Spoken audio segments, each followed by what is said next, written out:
Turkey leads the world in the number of imprisoned journalists. According to the International Press Institute, this problem is becoming a major issue in Turkish society today. The question that remains is, why are these journalists being jailed? After spending 375 days in jail for writing a book, journalist Ahmet Sik is finally back at work teaching at Bilgi University in Istanbul. He remembers the day police arrived on his doorstep in March of last year. In the very early morning on that day, my doorbell rang and I bumped into policemen at my door. On the official statement the policemen had in their hands stated that I was a member of a terrorist group and I was inciting hatred and committing a hate crime against society. Of course, it was a lie. Sik says the true reason for his arrest were his words. Over the past 2 years, 95 journalists in Turkey have been jailed for the stories they report. Sik says his book, The Imam's Army, didn't sit well with the government. In it, he asserts that the number of followers of Fethullah Gulen, a prominent and popular Turkish cleric, have rapidly increased within the police and courts. Of course, why I was arrested was they didn't like those types of questions being asked because the roles were shifting. And Fethullah Gulen was becoming a very big player in the United States. So they were gaining power and they didn't want anyone to ask such questions and dig in. If you ask the right questions, you will be the target. After searching his home, the police moved to Bilgi University, where they raided his office at the journalism department. Asli Tunç heads the journalism program and says the arrest of a teacher had a big impact on students. So they became activists all of a sudden, you know.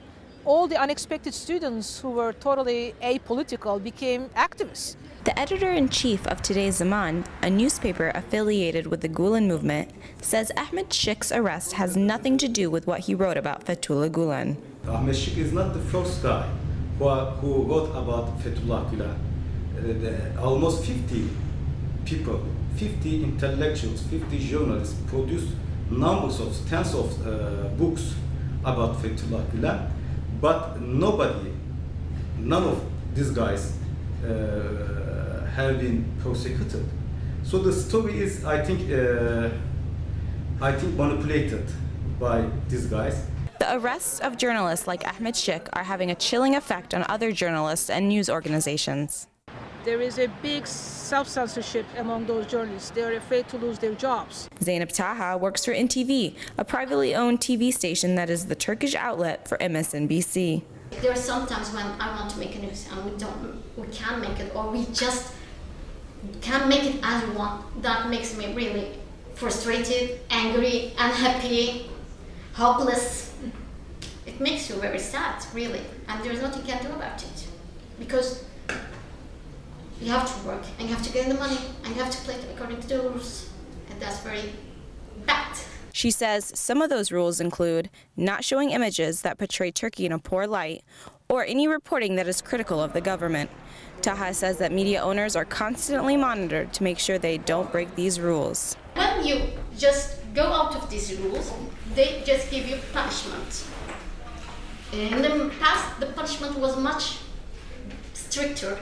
They used to close the television. According to the Committee to Protect Journalists, Turkey has imprisoned more journalists than any other democratic country in the world. The Organization for Security and Cooperation in Europe reports that the number of imprisoned journalists in Turkey has nearly doubled since 2011.